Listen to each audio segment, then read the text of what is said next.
I welcome you all to this module on supervision. Supervision is a managerial function, helps organization to function effectively and efficiently.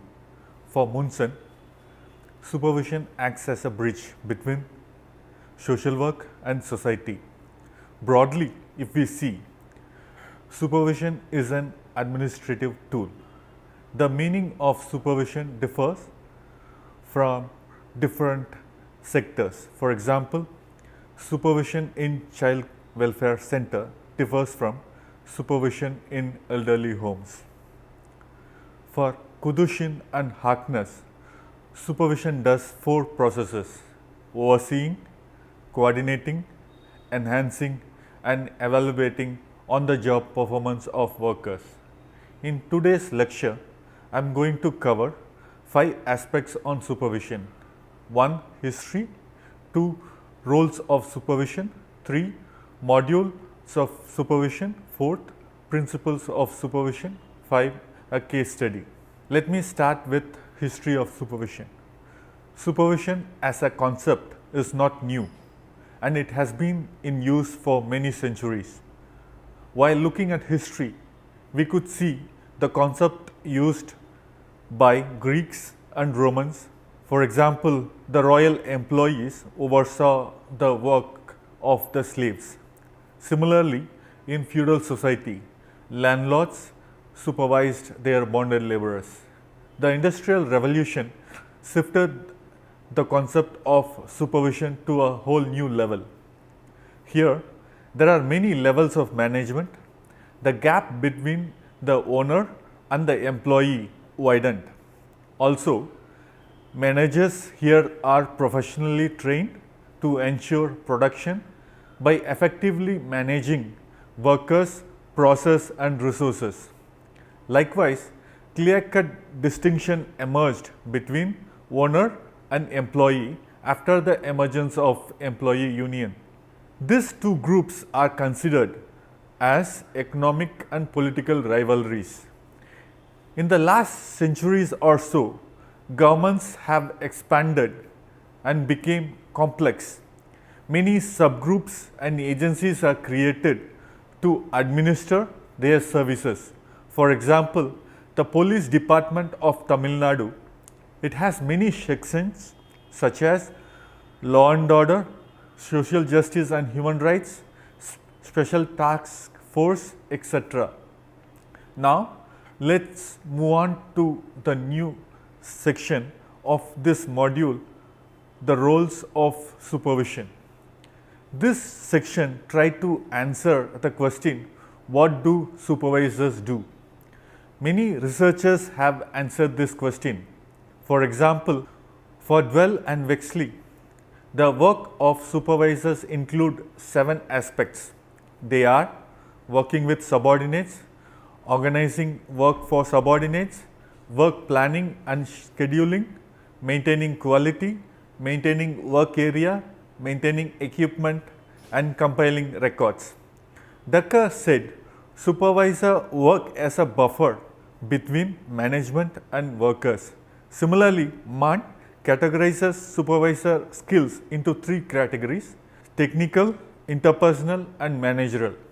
If we look at a government agency, for example, the public distribution system, it provides rice, wheat, sugar and kerosene for subsidized price through network of ration shop across India. Here, supervision will happen at various levels, ranging from the ground level of distributing food grains to the top level of procuring quality food grains.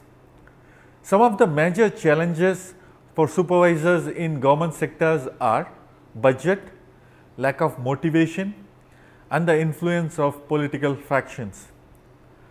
With this, now let's move on to our next section, modules of supervision. Here, I am going to talk 3 modules of supervision proposed by van der Waals. First, work-oriented model. In this, supervisors give importance to production of the workers. Second, theory and method oriented model. Here, supervisors will give more importance to theory and methods rather than activities and functions of the workers. Third, learning oriented model. In this, supervisors focus on the education aspect of the supervision. Now, let us study closely one of these three modules, theory and method oriented model. Sui reviewed various theoretical methods of social work supervision and divided them into 5 categories. 1. Practice theory as model. Here, supervisors adopt therapy theories for supervision. The second model is structural functional model. The focus of supervisors here is on function and administrative structure. 3. Agency model. Here, accountability is attached to various levels and autonomy is provided within each level. Fourth, interactional process model. Here, focus is on interaction between supervisors and workers. Lastly, feminist partnership model. This model assumes supervisors can be self-directing, self-disciplined and self-regulating. The next section of the presentation is principles of supervision. The same author Sui lists 7 principles of supervision in social work. They are interpersonal interaction, agency objectives, flow of information, professional values, job performance, evaluation and involving all the parties. Due to time constraint, now let's take 2 of these principles and understand what it says. 1. Agency objectives. Here, supervisor should make sure the work of the employee is in line to the objective of the agencies. 2. Professional values. Here, supervisor should follow professional values of the social work profession. We are now in the last section of this presentation. Let me share a case study on how to implement peer supervision model. In 2006, the concurrent northeast monsoon and release of Kaveri water from Kallanai Dam caused flood in the delta region of Tamil Nadu. There are 7 districts in this delta region. Houses and roads were damaged. Electricity went off in many rural areas. Crops were damaged.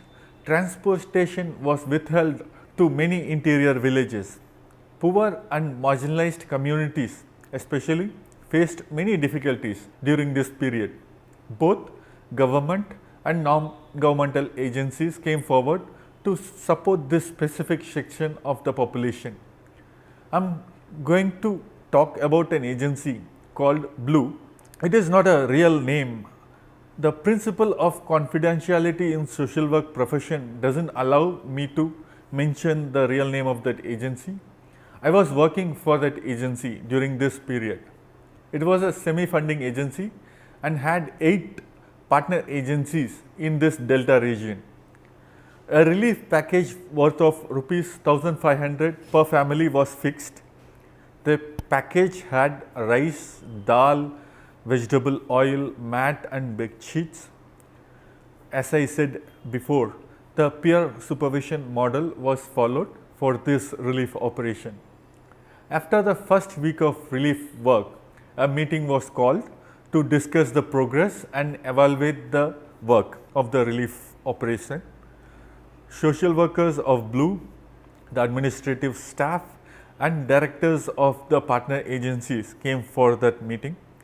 Anbu, a social worker from Blue, made a complaint that the rice procured by Peter, another social worker from the same agency, was poor in quality.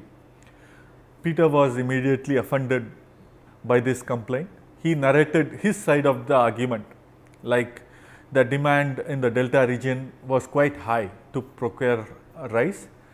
It was difficult to procure quality rice from mills in short notice, etc.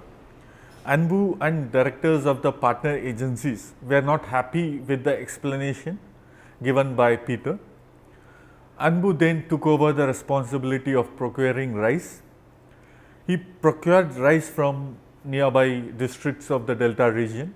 In this case, peer supervision helped to ensure quality of service, though the rift emerged between Anbu and Peter for a while after this relief operation.